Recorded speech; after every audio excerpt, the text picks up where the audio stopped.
You've got access to the floor, which gives you lots of information about where you are in space. And yes, my children throw dimes at me all the time. From the back, roll your shoulders and find your spine that feels comfortable and pain-free. Bring your feet about shoulder width apart. Hands up like you're in a stick 'em up position. And just work on inhaling and rolling. This is an axial rotation drill. And once you get going, you can make a nice rhythm of it. If it's feeling pretty easy, you pick this up from Baycrest to Climb the Mind. It took me up there for a little introduction to how they look at movement disorders. You can start rotating your neck and your opposite arm. So as your knees go to the left, your right hand comes down, and you look towards your up hand. So shoulders, make a little free chiropractic adjustment here. 6 or 8 just to get warmed up. And if you're feeling pretty good, no back injuries of note, you can take the top leg across, and you'll feel that stretch all the way into your chest and the opposite arm. Scissor kick across.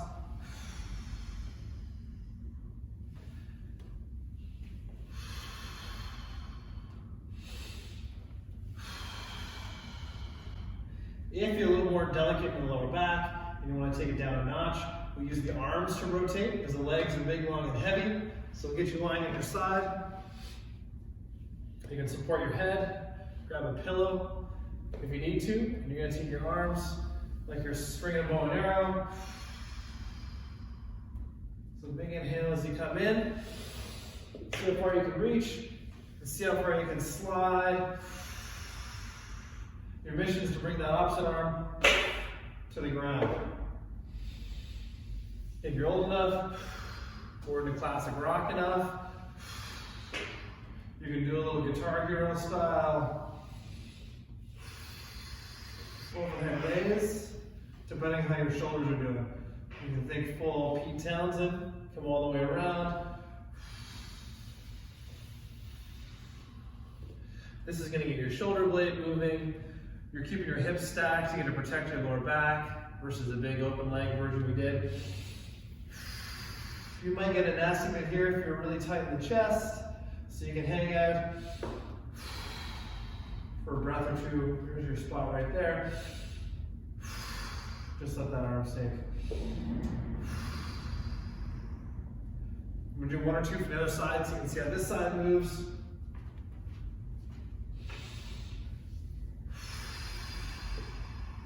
Using my head and neck to rotate, my pillow if I need it. If you're at all forward, carrying your head posture and pillow might be really nice here.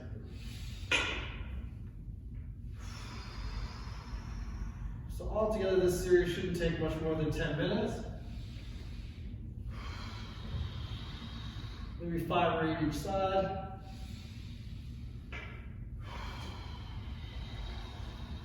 Feel a little stretch again, play around. Oh, my stretch is there. It feels good. You can come all the way over.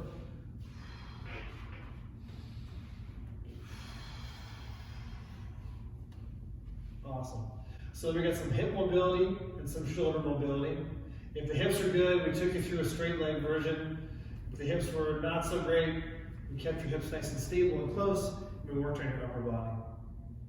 All right, so you got 3 options in there to get the shoulders, the hips, and a bit of safe spine motion as we get the ground for feedback.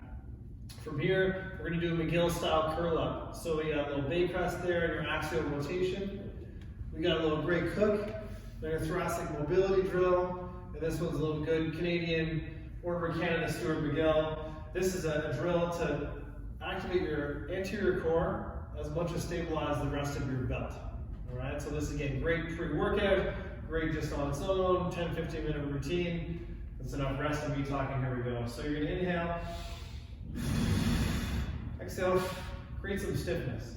So if my ribs are up here, I exhale, pull down nice and stiff. I'm gonna slide my hands under my lower back and make sure I can feel some pressure I'm not crushing them, but there's a bit of pressure.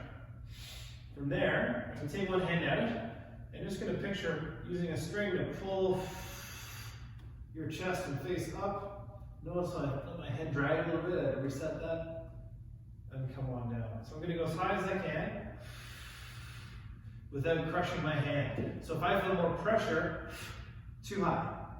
That space should stay the same. Then generally for most of you, and most of us, about there, your shoulder blades, bottom part of your shoulder blades are just touching the ground still. For some, it's easier to have your leg extended, take some pressure off your pelvis. So again, ribs down, sternum up, and back down.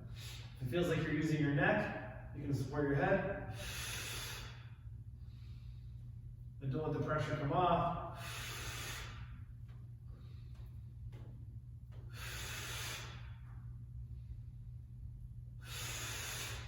You should feel these muscles lighting up nicely.